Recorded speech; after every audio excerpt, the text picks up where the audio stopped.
We're going to move on now to take a look through the latest headlines in the international newspapers.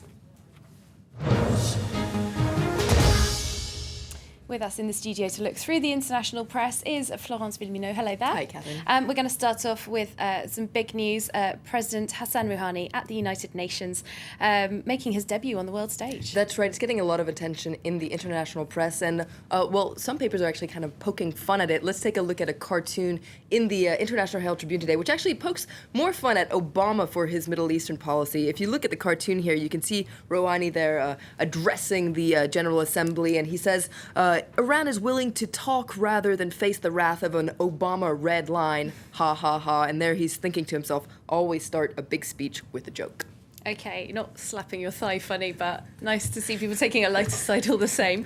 A big question in recent days about the United Nations General Assembly has been whether Rouhani is going to meet with President Barack Obama.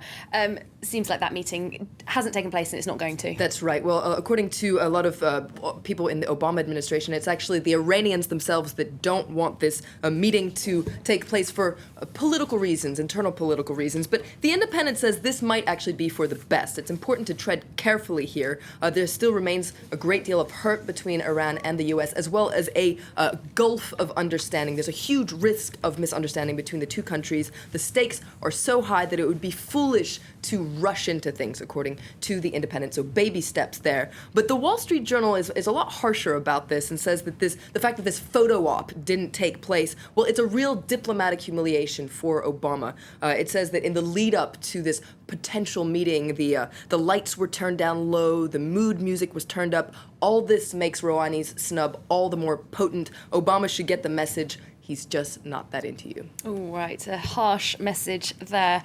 Moving on to more focus on the aftermath of the Nairobi attacks. More details, more opinions and analysis coming out. That's right. The Daily Beast actually has an interview with the president of Somalia, Hassan Sheikh Mohammed, who was actually in Washington when this attack took place. And he talks a lot about Al-Shabaab and says that Al-Shabaab is more of an international problem than a Somali problem. And he says that it's an international organization that's foreign-financed, it's filled with foreign fighters, and it has a really wide international reach. In fact, he says that attacks could take place in the United States. But Daily Beast actually interviews some U.S. intelligence officers who dispute his assessment of that situation. Okay, and you're going to stick with the Daily Beast for quite an intriguing story. Allegations that foreign women are travelling to Syria to participate in what they're calling a sex jihad. I've never heard of this. That's right. It's a really interesting article in the Daily Beast that comes after comments by the Tunisian Interior Minister, Lofty Ben Jidou, last week. Now, he said that Tunisian women were traveling to Syria to take place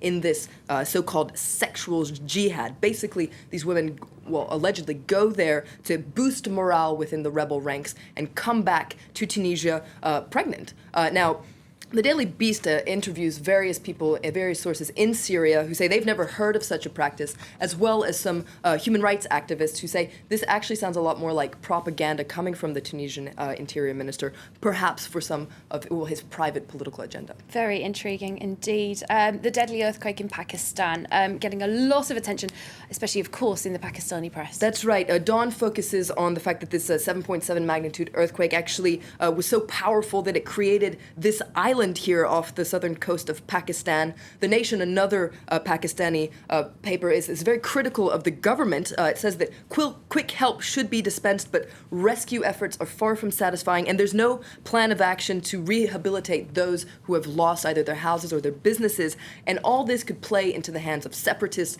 in the region. It says that Balochistan is a tinderbox, and the separatists could take advantage of this. A very impoverished region of Pakistan, for sure.